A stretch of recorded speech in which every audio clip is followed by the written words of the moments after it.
Hi, I'm Sharon Birch, and I'm so happy to be here with you for day 3. Joining me today is my friend Elisa Saki-Lyon. Hi, Elisa. Hi, everyone. Hi, Sharon. Thanks for having me. Just a little quick intro. I'm Elisa. I'm also a nurse coach, and I'm a part of the Liberated Nurse Entrepreneur team. Super excited to be here. Thanks for being here, Elisa. So today we're in the middle of our 5-day series, and our topic is Your Diagnosis is Vital. So what is our diagnosis? Now, we know what it is in direct care nursing. We know what a nursing diagnosis is, but in business, it's very similar, just only a little bit different. It's still evidence informed, and it's our point of view on what's causing the problem for our client or our audience. And our viewpoint has 2 parts: what you think the problem, why you think the problem exists, and where your viewpoint comes from. And by that, I mean, what's your evidence basis? Now, your diagnosis is important because this is what sets you apart from all the other businesses out there that are serving the same audience and helping them with the same problem.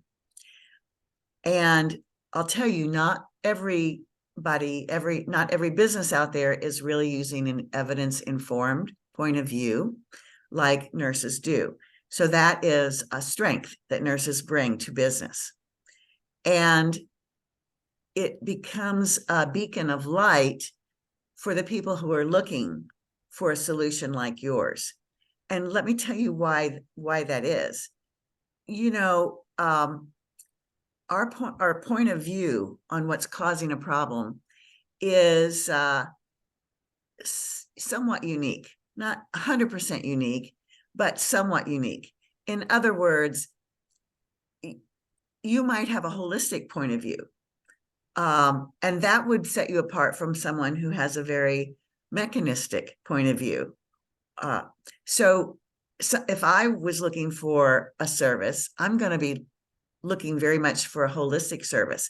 So I would want to gravitate toward you, but I would need to know that that's your point of view. And so it's important that you, first of all, know your point of view and that you are including it in your marketing so that people who are looking for a solution from that point of view can find you. So let's talk about this a little bit more. And what I've done is taken business education and translated it into nurse language so to help you bridge that gap. So, we talked about the problem from the person's viewpoint, the client, and then we've talked about a little bit about the problem from our viewpoint, and that's our diagnosis right here. Our viewpoint, because we have more education and more experience than the client does, we usually will see that what they think is the problem, their pain or their distress, is actually the symptom of a bigger problem that's actually causing the symptoms. And so it's very important for the success of your communication with your clients. And I'm talking about communication from marketing all the way through delivering your service, that you clearly identify the client's problem from their point of view and separate from the problem from your point of view. Okay, we're going to go into that a little bit more here. Just start to have that idea, and also come back to this idea when you're writing your marketing, and ask yourself, are you writing this from the client's point of view or from your point of view? And in marketing, you always want to write it from the client's point of view. Okay, so let's look at this example. In this example, the client thinks their problem is that they can't control their eating. That's right here. That what their desired outcome is that they want to be able to enjoy food and make memories on their vacation. Okay. We started with this example in a previous day. So we're going to continue it on now today. So they think they can't control their eating. You know that that's a symptom of a bigger problem. And in this example, what your viewpoint is that their lack of knowledge about blood sugar fluctuation is causing the problem. It's not that they can't control their eating. So do you see how your diagnosis, your point of view about the problem is different from theirs? And then, of course, that leads to your intervention, your solution. In nursing, we call it an intervention, and in business, they call it a solution. It's the same thing. And that is going to be your process to coach and educate and support that person to help them have their desired outcome. Okay, now let's look at another example. In this example, the person wants to have a romantic partner and they feel like they can't trust men, that they think that's the problem. In this example, your viewpoint is that the problem is that the person has few clear boundaries and a low self-worth, and that's actually causing the symptom that the client thinks is the problem. So because that's your diagnosis, then that will inform your intervention or solution, how you're going to help the person, support them to get their desired outcome. So those are the four main parts of being able to communicate clearly with your audience, both your prospects and your customers. And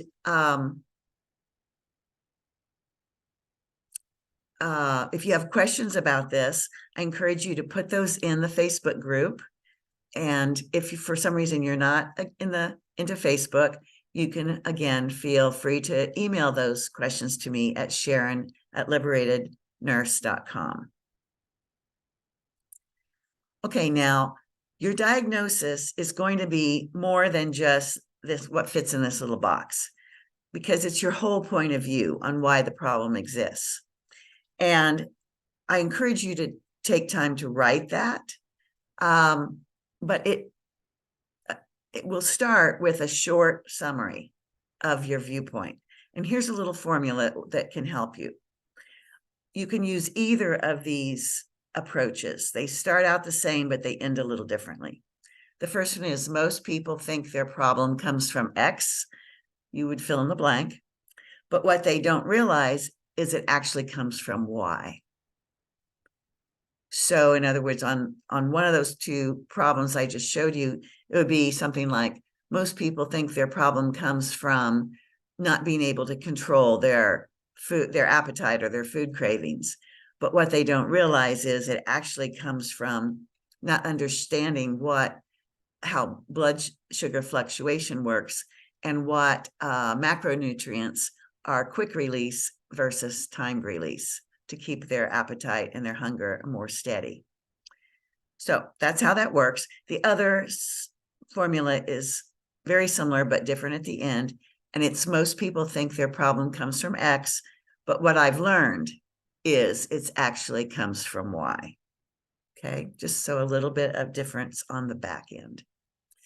So writing your entire diagnosis will take maybe quite a bit of time and thought, and maybe quite a bit of writing. And in my experience, it's something that I work on from time to time, and it gets clearer as I work on it. And it's always going to evolve a little bit too, as you have more evidence basis, and you want to bring in your nursing theory into this part of your point of view and diagnosis too. And your different experiences outside of nursing can also inform this. Okay, so here's a couple of examples of the short version. The first one is, most people think freedom and empowerment are about big sweeping gestures of transformation, but it's really about the small moments of personal choice, led by the wisdom of our souls and our deep sense of inner knowing. Okay, that's Yeshe's point of view on the work that she does. And the second one is my point of view on the work that I do. Most people think business success comes from being smarter, more aggressive, and luckier than the competition. But it really comes from being compassionate, effective, and persistent in helping people, which forms trust. So, Lisa, do you want to take it from here? Tell us about trust. Sure. Thank you, Sharon. So in addition to writing and identifying our diagnosis, we also need to we need to build our trust with our audience and our potential clients. And luckily, as nurses, we're the #1 most trusted profession in the US. And we have been since it was first measured 20 years ago. And as we start to shift into being nurse entrepreneurs, coaches, we want to maintain this same form of trust. And long-term business success comes from trust. And so what starts and maintains trust?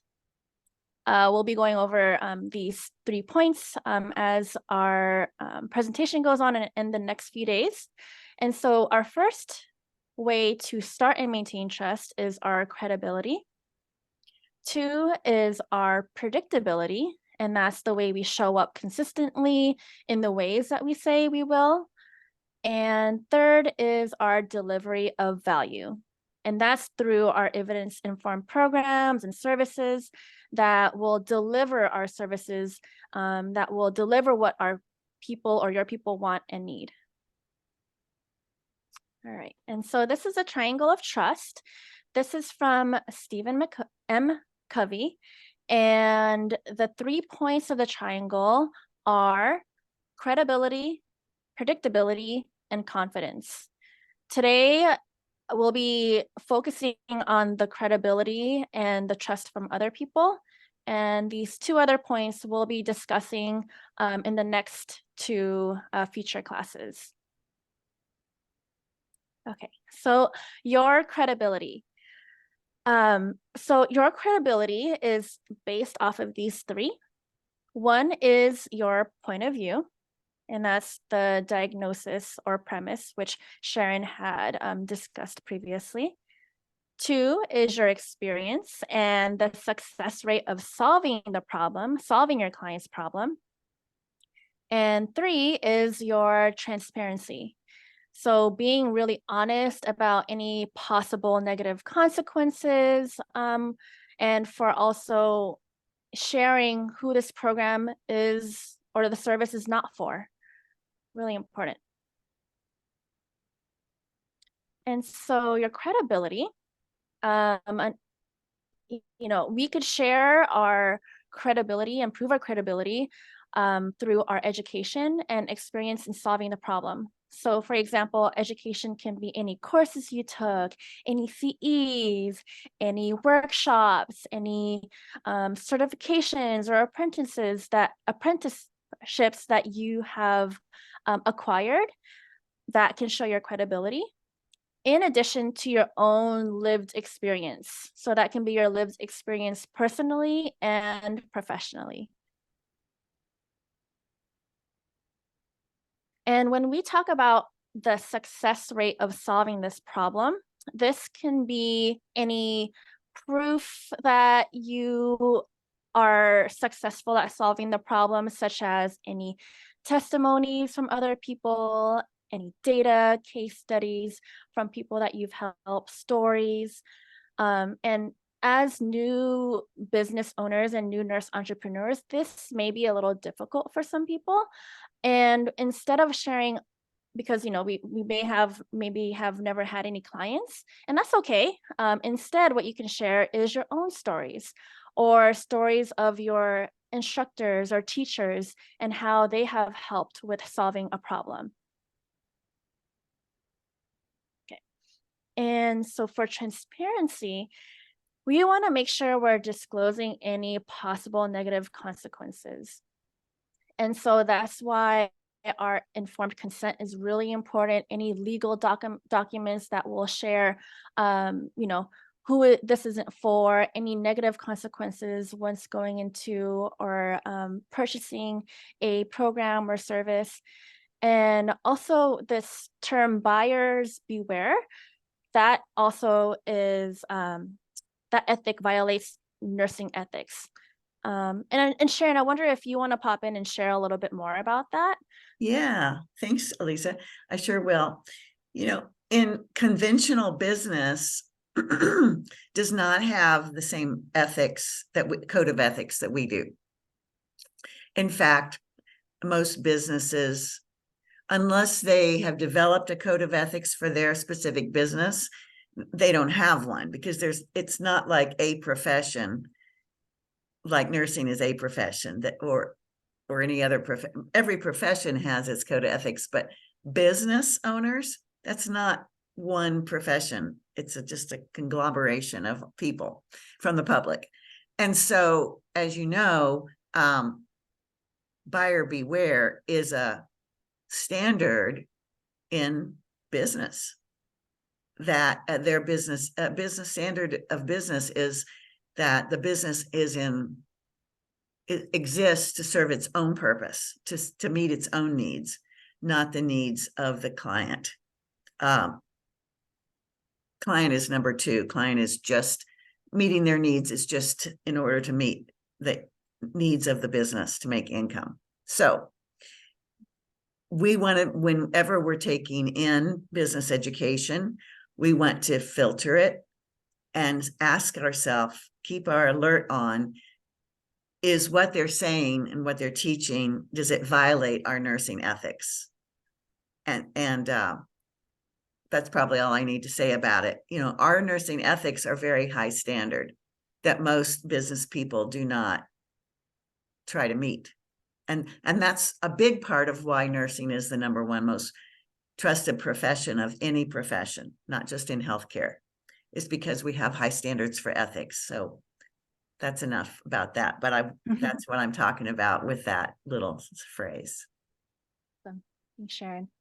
Yeah, I think as nurses, we naturally have this sense of honesty and integrity.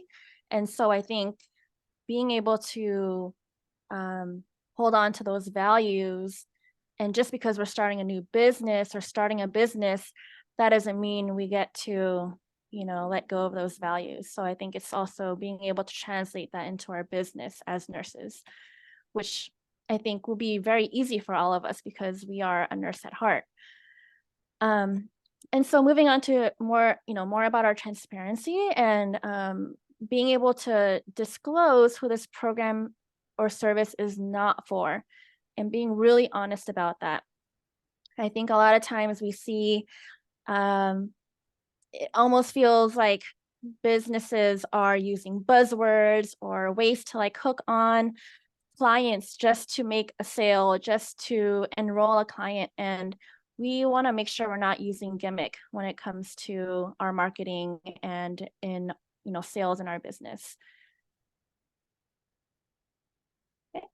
And risk management. So just taking a moment to reflect on, are you clear about your, the standards of practice for your nursing license within your state, legal documents such as informed consent, refund policy, contracts, things like that, that will help you manage the risk and your customers.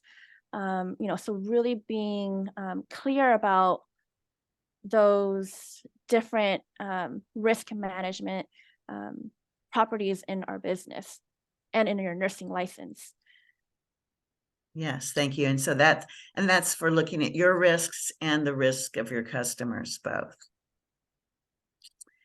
Okay, well then that is the content for today. And our invitation to you is to do these three things. Post your answers in the Facebook group. Or again, if you don't like Facebook, you can send them to me at sharon@liberatednurse.com. And you can pause this and read these yourself. these are the three things we want you to look at these, write about them briefly, and then here is the prize. One person will be randomly selected. You have until midnight tonight on day 3 to post or email me with your homework right here. Oh, excuse me. I'm so wrong. Back up. Wrong thing. This is the prize that you get for doing your homework. My goodness, I should have read this. This is the prize for getting doing your homework. It's a free free access to the first course in the Liberated Nurse Business Incubator program. And the course is called Prepare to Start Your Business. And these are the 3 things that course teaches. So it helps you assess your personal strengths and limitations related to starting a business, helps you learn how to use a nursing framework, model, and map to guide your steps and avoid obstacles that could keep you from succeeding. And it helps you choose a competitive macro niche and a problem worth solving. So that is not the homework. That is the contents of the prize that you get for doing your homework. And included in this course is 2 30-minute private coaching sessions and unlimited group coaching at 1 hour per month. And then you get 5 holistic nursing CE contact hours by doing this course. And that's a total value of $347. So that is the prize. And again, your homework is due by midnight tonight. So here's the homework. Write a description of your diagnosis or point of view on why your audience has this problem. You can just use the short form if you like, the short formula that we gave you. And then in the Facebook group or by email, share your audience's problem from their view and your short view on, like most people think, version of your point of view. So the homework is to do all 3, but the only thing you'll share in the Facebook group or with me by email is the last one. And that's your audience's problem from their view and from your view. Okay. Thank you so much for being here today. And we'll see you tomorrow. Thank you. See you tomorrow.